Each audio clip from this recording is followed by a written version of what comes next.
I demanded he delete all his female friends. He deleted me instead and blocked me. I need to tell someone what I did. And you're going to think I'm terrible. But there's something about watching the man you love text other women that nobody who hasn't experienced it can truly understand. Everyone's been calling me controlling, obsessive, even psychotic since this whole thing blew up. My friends won't return my calls. His friends are laughing at me in group chats I'm no longer part of. But the truth is, they don't know what I know, they don't know what I found. And the worst part, the part that makes me look the absolute worst, isn't even the ultimatum I gave him. It's something I did before that, something I've never admitted to anyone, and it's the real reason everything fell apart the way it did. If I don't tell this story properly, you'll just see me as another jealous girlfriend who went too far. But once you know what I know, once you understand what was happening behind the scenes, you'll see why I had to do what I did. This isn't just about me being insecure or controlling. It's about a fear so deep, so rooted in my past, that it's been quietly destroying every relationship I've ever had. And this time, it finally destroyed the one that actually mattered. I'm going to tell you everything, including what I did to his phone 3 months before the big blow-up. The part where I went through his deleted messages, the part where I created a fake account to test him, and the part that makes me look worst, I'm saving that for near the end because you need to understand how I got there first. You need to understand that I wasn't always like this. My name is Jessica, and 6 months ago I was planning a future with a man named Marcus. We'd been together for 2 years, living together for 8 months, and I genuinely believed he was different from all the others. He was attentive, romantic, always made me feel like I was the only woman in the world. At least that's what I thought. The thing about Marcus is that he's friendly. Too friendly if you ask me now, but back then I told myself it was one of the things I loved about him. He had friends everywhere, guys and girls, people from college, from work, from his gym, from random hobbies he'd picked up over the years. His phone was constantly buzzing. Group chats, individual messages, social media notifications. At first, I found it charming that he was so well-connected, so loved by everyone who knew him. But then I started noticing patterns. There was this girl named Rachel from his CrossFit gym. She'd text him at weird hours, nothing inappropriate on the surface, just, "Hey, you up for that workout tomorrow?" Or, "That was a great session today." But something about the familiarity bothered me, the casual intimacy of it. One night around midnight, she sent him a meme with the caption, "This is solace lol." I saw it over his shoulder while we were watching a movie. He laughed, typed something back I couldn't see, and set his phone down. "Who's Rachel?" I asked, keeping my voice light. "From CrossFit," he said, not looking away from the TV. "She's cool, really pushing me in my workouts." That should have been enough. A normal, secure person would have left it alone. But I'm not a normal, secure person, and that's where this story really begins. I didn't sleep that night. I lay there next to Marcus, listening to his breathing, watching the ceiling, and replaying every interaction I'd seen between him and other women. Rachel. The barista at our coffee shop, who always wrote little smiley faces on his cup. His coworker Emily, who'd hugged him a little too long at the company party. His college friend Stephanie, who still texted him inside jokes I didn't understand. My mind started doing what it always does, building scenarios, constructing narratives. Maybe Rachel wasn't just a gym friend.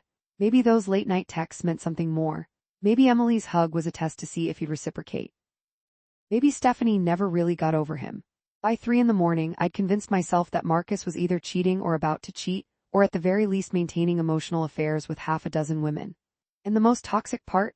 A small voice in my head whispered that this was inevitable, that this is what men do, that I should have known better than to trust him completely. Here's what nobody tells you about insecurity: it doesn't announce itself as insecurity. It disguises itself as intuition, as wisdom, as pattern recognition from past hurts. It says you're not crazy, you're just aware. It says trust your gut. It says if something feels off, it probably is. I trusted my gut. The next morning after Marcus left for work, I did something I'd never done before in any relationship. I picked up his iPad, which was synced to his phone, and I started reading his messages. All of them. Every conversation with every woman in his contacts. I spent 4 hours going through everything. Rachel's messages were exactly what they appeared to be: gym stuff, workout schedules, occasional memes. Emily from work talked to him about projects and occasionally vented about their boss. Stephanie sent him funny videos and updates about her life, which included detailed discussions about her boyfriend. There was nothing, no flirting, no inappropriate anything, just normal human friendships. I should have felt relieved. Instead, I felt worse. Because if there was nothing to find, that meant the problem was me. It meant I was the one who was broken, who couldn't trust, who saw threats where there were none. And I wasn't ready to face that, so I kept looking. I went into his deleted messages folder. This is where things get bad, and I need you to understand something: when you go looking for evidence of betrayal hard enough, you'll find it even when it isn't there. Your brain will take innocent things and twist them into proof. It'll take context away from conversations and fill in the gaps with your worst fears. In his deleted messages, I found a conversation with Rachel from 2 months prior. Most of it was the same gym stuff, but there was one exchange that made my heart stop. Rachel, you looked really good today, by the way. Marcus, ha, thanks, been working on it. Rachel, it shows, your girlfriend's a lucky woman. Marcus, I'm the lucky one, trust me. He deleted this conversation. Why would he delete it if it was innocent? I took a screenshot. I didn't confront him with it then because some part of me knew that your gym buddy complimented you and you deleted it wasn't exactly grounds for a relationship-ending argument. But I kept it. I saved it in a hidden folder on my phone, and it became the seed of everything that came after. Just when I thought I could maybe let it go, maybe convince myself I was overreacting, Marcus came home that Friday and mentioned that he was going to happy hour with some people from work, including Emily. Cool, I said, my voice tight. Will there be other people there or just you two? He looked at me funny. There'll be like 6 of us. Why? Just wondering. He left for happy hour and I spent the entire evening refreshing his location on Find My Friends, watching the little dot that represented him stay at the same bar for 3 hours. Who stays at happy hour for 3 hours? What could they possibly be talking about for that long? Was Emily sitting next to him? Were they sharing appetizers? Was she touching his arm when she laughed? When he got home, slightly buzzed and in a good mood, I was ice cold. Did you have fun? I asked. Yeah, it was good. We just hung out and bitched about work mostly. Did Emily have a good time? His smile faded a little. I guess, I don't know, Jess, why? You were there for 3 hours. So that's a long time for happy hour with coworkers. He stared at me and I could see him trying to figure out if this was a trap. We were having fun, time got away from us. Is that okay with you? The sarcasm in that last sentence lit something on fire inside me, but I swallowed it down. Of course it's okay. I was just asking. But it wasn't okay and we both knew it. That night created a new tension between us, awareness that I was watching him more carefully than before and that he was starting to notice. Over the next few weeks, I started doing small things that I told myself were reasonable. I asked him to share his location with me at all times, which he did without much protest. I started checking in more when he was out, just casual texts like how's it going and when will you be home. I suggested we spend more time together on weekends, just the two of us, which meant less time for him to make plans with friends. He went along with most of it, probably because he loved me and wanted me to feel secure. But I could feel him pulling back emotionally, becoming more guarded with his phone, more careful about mentioning female friends, which of course only made me more suspicious. Then came the night that changed everything. We were lying in bed, both scrolling on our phones in that modern couple way that's somehow intimate and distant at the same time. His phone buzzed with a text and I saw him smile at whatever it was before typing back. Who's that? I asked. Just Steph, he said, Stephanie, the college friend. What'd she want? He glanced at me and I saw the briefest flash of annoyance cross his face. She's telling me about her weekend. Her and David went hiking. Oh, that's nice. More scrolling. His phone buzzed again. Another smile, more typing. Something in me snapped. Maybe it was the smile, the easy intimacy of it, the fact that another woman could make him light up like that while I lay right next to him. Maybe it was the accumulation of weeks of mounting anxiety and suspicion. Maybe I'm just broken, but I heard myself say, I don't think you should talk to her anymore. He set his phone down slowly and turned to look at me. What? Stephanie. I don't think you should be friends with her anymore. Jess, what are you talking about? We've been friends for like 10 years. I don't care, it makes me uncomfortable. You're in a relationship now, you don't need to be texting other women at night. I watched his face go through several emotions, confusion, disbelief, anger, and then something that looked like disappointment. She has a boyfriend, we're friends, this is insane.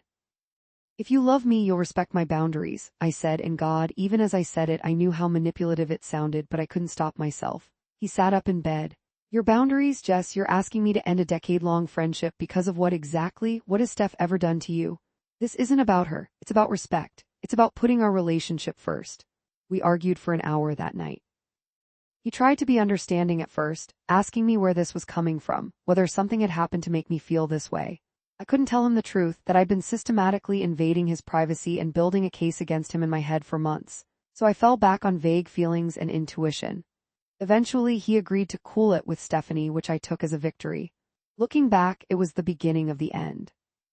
Because here's the thing about controlling behavior, it's never satisfied. Each concession just proves that you can push harder, that your anxiety can be soothed if you just manage to eliminate enough threats. So that's what I tried to do. Over the next month, I started bringing up other female friends. What about Rachel? Did he really need to go to CrossFit, or could he work out at a different gym, maybe one that we joined together? What about Emily? Wasn't it weird that he was such good friends with a coworker? Shouldn't he keep things more professional? Each time Marcus pushed back harder, we fought more. The easy warmth that had characterized our early relationship was gone, replaced by this constant tension. He started staying late at work, which made me suspicious. He started taking phone calls in the other room, which made me even more suspicious.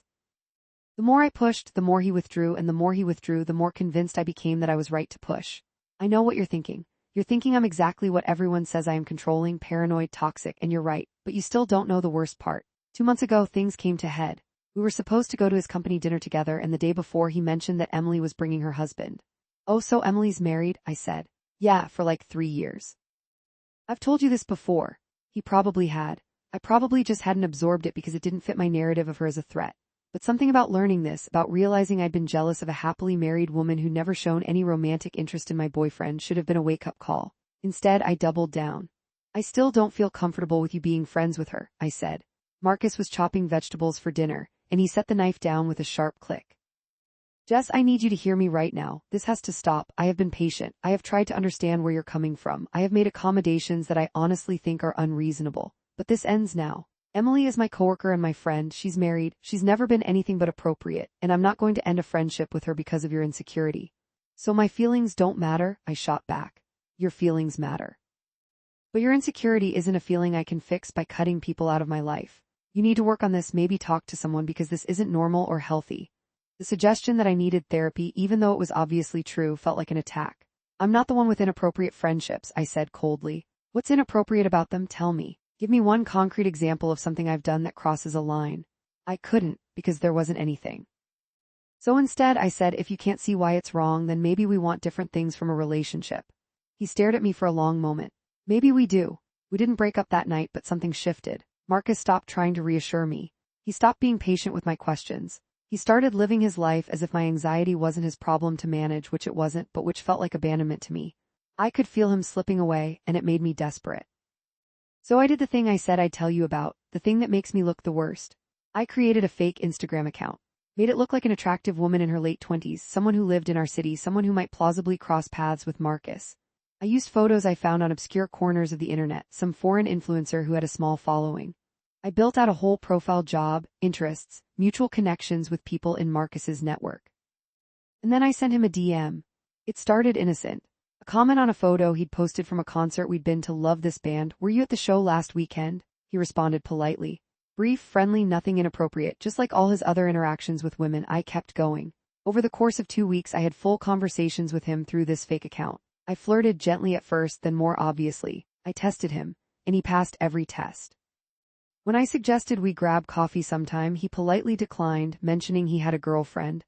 When I persisted, he stopped responding. When I sent a more forward message, he blocked the account. I should have felt relieved. I should have felt ashamed of myself. Instead, I felt frustrated that my test had been inconclusive. Maybe he knew it was fake somehow. Maybe he would have acted differently if it had been a real woman. The insecurity in my brain always found a way to twist evidence of his faithfulness into something suspicious. But here's what I didn't know: Marcus had told Emily about the weird Instagram account that had tried to flirt with him. Just as a funny story, a look at this crazy thing that happened. And Emily, being a normal person who doesn't create fake accounts to test her spouse, had laughed and said, "Wow, people are weird." Except Emily is smarter than I gave her credit for. She looked at the fake account. She noticed it had started following a bunch of Marcus's friends right before messaging him. She noticed the photos looked a little too curated, a little too perfect. She got suspicious in the way that normal people get suspicious about actual suspicious things. She reverse image searched the photos and found the original account. Then she did what I should have done from the beginning. She showed Marcus and said, "This seems like a catfish. Someone might be messing with you." I didn't know any of this was happening. I was in my own spiral, getting worse by the day. Finally, about 6 weeks ago, I hit my breaking point. Marcus had gone to a birthday party for a friend from college. A friend named Anna, who I'd never met but had decided was definitely in love with him based on nothing but the fact that she existed, and had once tagged him in a throwback photo from a college party. He was at this party for hours. Hours. I tracked his location obsessively, texted him repeatedly, called twice. He responded sporadically, saying he was having fun, he'd be home soon, relax, relax. He told me to relax. When he finally got home around midnight, I was ready for war. "We need to talk," I said before he'd even gotten his jacket off. He sighed, actually sighed, like I was the burden, like my very reasonable concern about him partying with other women until midnight was somehow tiresome. "Jess, I'm tired." "Can this wait?" "No, it can't wait. I've been waiting all night while you were off with Anna and whoever else." It was a birthday party. There were like 20 people there. "I don't care if there were 100 people. You have female friends, Marcus, lots of them, too many, and I'm done pretending to be okay with it." He sat down heavily on the couch. What do you want from me? And that's when I said it, the ultimatum that would blow up my entire life. I want you to delete them, all of them. Every female friend on your phone, on social media, all of it. Rachel, Emily, Stephanie, Anna, all of them. Block them, delete them, I don't care, I want them gone. The silence that followed was deafening. You're serious, he finally said. Completely serious. If you want this relationship to work, if you actually love me, you'll do this, you'll choose me over them. He laughed, not a happy laugh, a hollow, disbelieving sound. Jess, do you hear yourself? You're asking me to delete friends I've had for years, coworkers I have to work with, people who have never done anything wrong because you're insecure. I'm not insecure, I'm aware. I see how you are with them. I see how they are with you. How am I with them? Tell me specifically what I've done that's made you think I'm unfaithful or inappropriate. I couldn't. Just like before, I had no specific examples, just feelings and suspicions and the ever-present anxiety that I wasn't enough. You deleted messages with Rachel, I said, finally playing the card I'd been holding. His face changed. What? I saw that you deleted messages with Rachel, messages where she complimented you. Why would you delete them if they were innocent? The look he gave me then was something I'll never forget. It was the moment he realized I'd been going through his messages, invading his privacy, building a case against him from deleted conversations and phantom threats.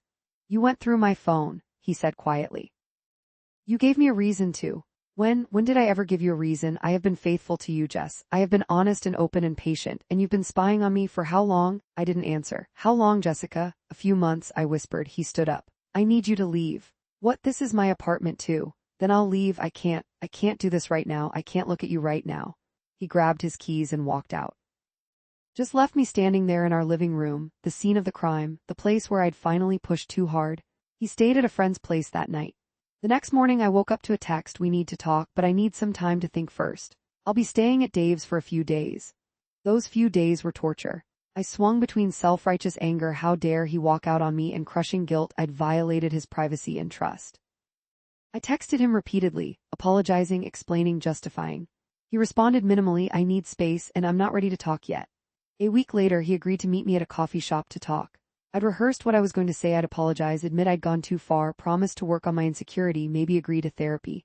I thought we could fix this. I was so wrong about how that conversation would go. Marcus looked tired when he sat down across from me. Not just physically tired, but emotionally exhausted, like I'd drained something essential out of him. I'm sorry, I started immediately. I know I went too far, I know I violated your privacy and I shouldn't have done that. I was just scared and insecure and I let it take over. But I want to fix this. I'll do therapy, I'll work on myself, Emily figured out you were behind the Instagram account, he interrupted. Everything inside me went cold. What? The fake account that messaged me a few weeks ago. Emily looked into it and figured out it was fake. And then I don't know, call it intuition or whatever, but she asked me if maybe you had made it, to test me. I couldn't breathe. I told her that was crazy, he continued. I told her you'd never do something like that, but then I thought about it. I thought about the timeline, about how your accusations got worse right around when that account messaged me. And I looked at the account myself, really looked at it. It was following all my friends. It had liked posts from our neighborhood. It knew I had a girlfriend.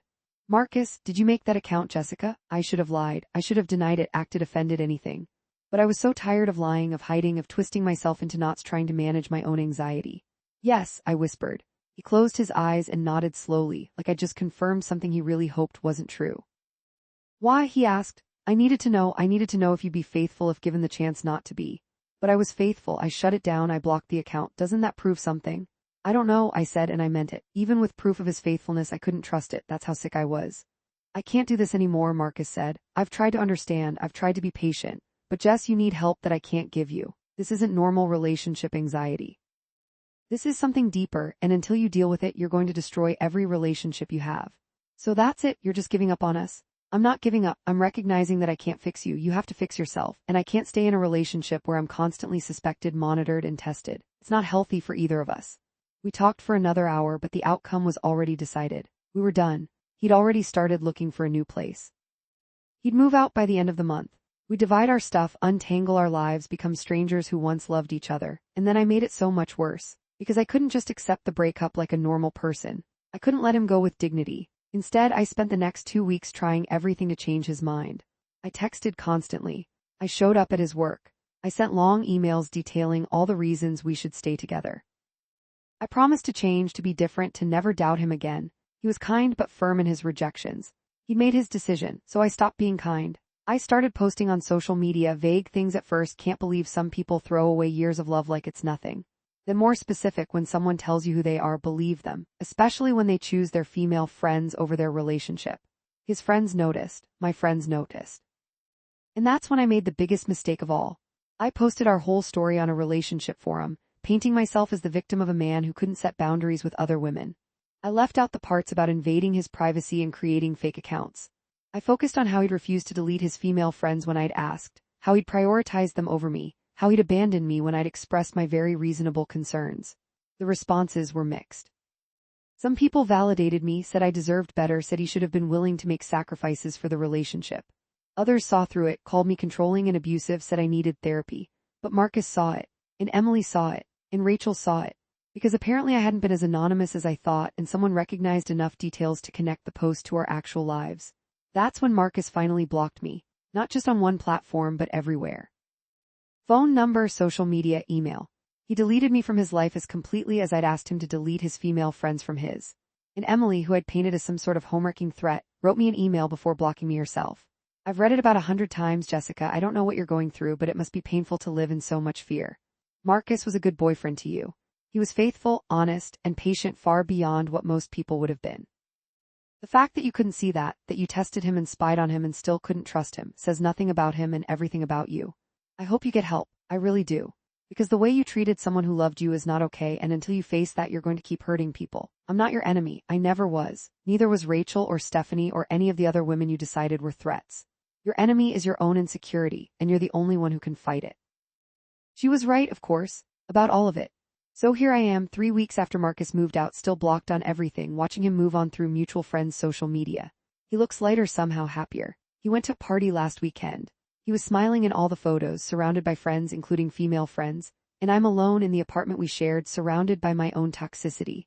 My friends have been gentle but honest. I need therapy. I need to work on myself. I need to figure out where this insecurity comes from and how to manage it before I try to date anyone else. They're right too. The worst part isn't that I lost Marcus. The worst part is that I know exactly why I lost him, and I still can't fully accept that I was wrong. Part of me, the sick part, still whispers that maybe I was right to be suspicious, that maybe I just didn't dig deep enough, that maybe he's already dating one of those friends now that I'm out of the picture. That voice is the problem. That voice has been the problem all along. And until I figure out how to silence it, I'll keep destroying everything good that comes into my life. I finally started therapy last week. On my first session, my therapist asked me where I thought this pattern started. I told her about my dad, who cheated on my mom with his secretary when I was 12. I told her about my first serious boyfriend in college, who actually did cheat on me with a girl from his study group. I told her how those experiences taught me that men always cheat, always choose other women, always leave. She asked me if Marcus had ever given me actual evidence that he was like those other men. I said no. She asked me if I could see how I treated him as if he'd already committed crimes he never committed, punished him for betrayals he never enacted. I said yes. She asked me if I understood that by doing that, I'd created the very abandonment I was trying to prevent. I started crying. Here's what I've learned. What I'm still learning: insecurity is a self-fulfilling prophecy. When you're so afraid of losing someone that you try to control them, you become the thing they need to escape from. You turn love into surveillance, partnership into ownership, trust into a test that nobody can pass. I destroyed the best relationship I ever had because I couldn't believe I deserved it. Because deep down, I was waiting for Marcus to reveal himself as just another cheater, just another man who'd choose someone else over me. And when he didn't give me evidence of that, I manufactured it. I created scenarios and tests and situations designed to prove my worst fears true. But he never failed. I failed. I failed him, I failed us, and most of all, I failed myself. The comments on that forum post, before I deleted it in shame, haunt me. One person wrote, "You demanded he delete all his female friends, and in the end he deleted you instead. Maybe think about what that says about who is actually the problem." They were right. I was the problem. I am the problem. And I'm the only one who can fix it. Sometimes late at night, I draft messages to Marcus that I'll never send. Apologies, explanations, desperate pleas for another chance. But I don't send them because I'm starting to understand that he deserves better. He deserves someone who trusts him, who doesn't see every friendship as a threat, who can love him without trying to isolate him. I wasn't that person. I'm not that person yet. Maybe someday I will be, after enough therapy, enough work, enough honest reckoning with the damage my insecurity has done. But for now, I'm just the woman who demanded her boyfriend delete all his female friends and lost him instead. The woman who looked at faithfulness and saw betrayal. I'm the woman who turned love into a prison and wondered why he needed to escape. I'm the woman who still, even now, checks his location sometimes on Find My Friends before remembering that he deleted me from that too. That he's deleted me from everything. That I'm a ghost in his life now. A cautionary tale he probably tells his friends. Yeah, I dated this girl once who completely lost it. And the thing that keeps me up at night, the thing I can barely admit even in therapy, is that some small, broken part of me still believes I was right. Still believes that Rachel or Emily or Stephanie will end up being more than friends now that I'm gone. Still believes that his willingness to block me, to cut me out so completely, proves he never really loved me in the first place. My therapist says that voice is the addiction talking, that insecurity is as compulsive as any substance, that I've been getting a toxic hit of adrenaline from my suspicions and accusations for so long that my brain doesn't know how to function without it. She says I need to sit with the discomfort of trust, to learn to tolerate not knowing, not controlling, not monitoring. She says that's the only way I'll ever have a healthy relationship. But here's what nobody tells you: knowing you're wrong doesn't immediately make you able to change. Understanding your patterns doesn't automatically break them. I can see exactly what I did wrong, I can articulate it perfectly, and I can still feel the pull of those same toxic behaviors. Just yesterday, I found myself looking at Marcus's LinkedIn, checking to see if he'd connected with any new women.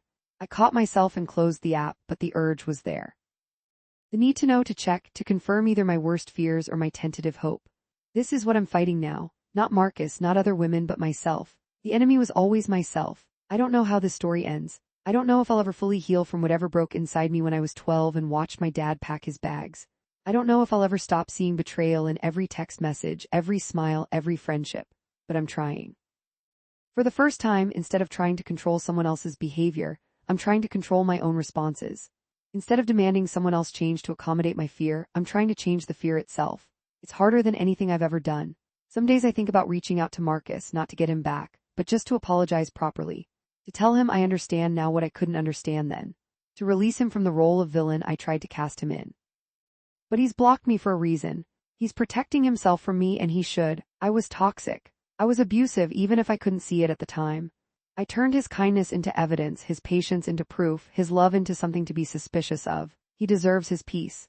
He deserves to move forward without me haunting his inbox with apologies that are more for my benefit than his. So instead, I write this. I put it out into the void, this confession of how I destroyed something beautiful because I was too broken to believe it could be real. If you've made it this far, you're probably wondering what you're supposed to take away from this. Maybe you're judging me. Maybe you see yourself in me. Maybe you've been the Marcus in a relationship like this and you're feeling validated. Maybe you've been the Jessica and you're feeling called out. All I can tell you is this: if you love someone, trust them until they give you a reason not to. And no, a deleted message isn't a reason. A friendship isn't a reason. Your past isn't a reason. Your fear isn't a reason. If you can't trust someone who's done nothing to earn your distrust, the problem isn't them. It's you, and you need to fix yourself before you try to fix anyone else. I know that now. I just wish I'd known it when it mattered. Marcus isn't coming back. I know that. I've accepted it most days, but sometimes I wonder what would have happened if I'd trusted him. If I'd believed him when he said he loved me, if I'd let him have friendships without turning them into threats, we'd probably still be together. We'd probably be happy. We might even be engaged by now. He'd mentioned wanting to propose this summer. Instead, I'm alone with my insecurity, finally facing it instead of projecting it onto someone else. Finally doing the work I should have done years ago. It's too late for me and Marcus. But maybe if I keep working, keep trying, keep fighting against the voice that says everyone will leave, it won't be too late for me and whoever comes next. If there is a next. If I ever get healthy enough to deserve one. That's the scariest part, the part I haven't said out loud yet. What if I can't change? What if this is just who I am, broken and suspicious and destined to push away everyone who tries to love me? My therapist says that's my anxiety talking, that change is possible, that I'm already making progress just by being able to see the problem. I hope she's right, because I don't want to be this person anymore. I don't want to be the woman who demands ultimatums and creates fake accounts and drives away the people who love her. I want to be someone who can trust, someone who can love without fear. Someone who sees a text from a female friend and doesn't immediately spiral into worst-case scenarios. I want to be the person Marcus thought I was when we first started dating, confident, secure, whole. But I'm not that person. I never was. I was just good at hiding the cracks until he got close enough to see them. And when he saw them, when he tried to love me anyway, I punished him for it. That's what I did. That's who I was. That's who I'm trying very hard not to be anymore. So if you're reading this and you see yourself in my story, if you're the person who checks your partner's phone or demands they cut off friendships or creates elaborate tests to prove their faithfulness, please get help now. Don't wait until you've destroyed something you can't get back. And if you're reading this and you see your ex in my story, if you're the Marcus who tried everything and it still wasn't enough, I'm sorry. I'm sorry we put you through that. I'm sorry we made our sickness your responsibility. You deserved better, Marcus deserved better, and someday maybe I'll be better. But for now, I'm just the woman who demanded he delete all his female friends, and he deleted me instead, and I'm the one who has to live with that.